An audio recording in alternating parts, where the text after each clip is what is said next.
ओम पुक।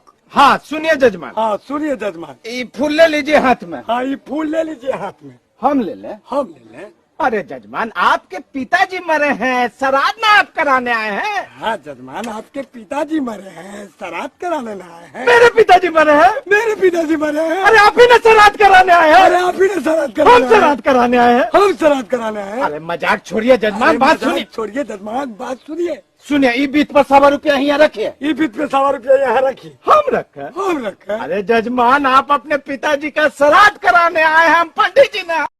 एक वो सचिन था जो पाकिस्तान के खिलाफ बॉल को सीमा पार पहुंचा देता था, और अब एक नया सचिन आया है जो सीमा पार से एक बॉल के साथ साथ 4 विकेट भी ले आया। हाँ 10th के बाद कभी सोचा है क्या करोगे? क्या करोगे 10th के बाद? गाँव में आएगा। नहीं मैम, 12th पढ़ेंगे मैम। जिंदगी झंडवा फिर भी घमंडवा रे। भैया खैनी बनावत रहा का? झाट उखाड़ा था। एगो शायरी कही खिसेई बना नु। बोल। कि ए जिंदगी हमरा के हमर गम भुलावे दे। वाह वाह। कि ए जिंदगी हमरा के हमर गम भुलावे दे। आज बहुत तकलीफ में बानी, आज हमरा के हिलावे दे। उठाला हमर जूजी शायरी कही हम सर। मानम दिन से दिन।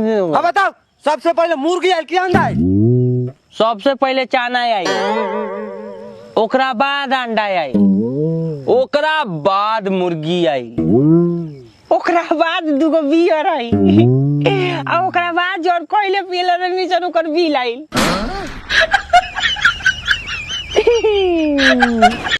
ए जी सुनी ना। का बोला ना। सपना देखनी अनु कि रउआ हमरा खातिर हीरा के हार लेके आइल बनी। तब फिर सुत जा आ पहिर लो।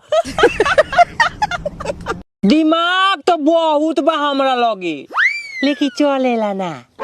काहे के भगवान ओकरा के गोड़ नहीं कर देले। नहीं चलता है, नहीं चलता है। भैया शादियों भेला के बाद एक घड़ी काहे उदास रहल हो? अरे का बताई रे, शादी भेला के बाद और नया मोबाइल लेला के बाद आदमी यही सोचल है कि कुछ दिन और रुक जाती तो नया माल मिल जाती। ए हमर झाट मार।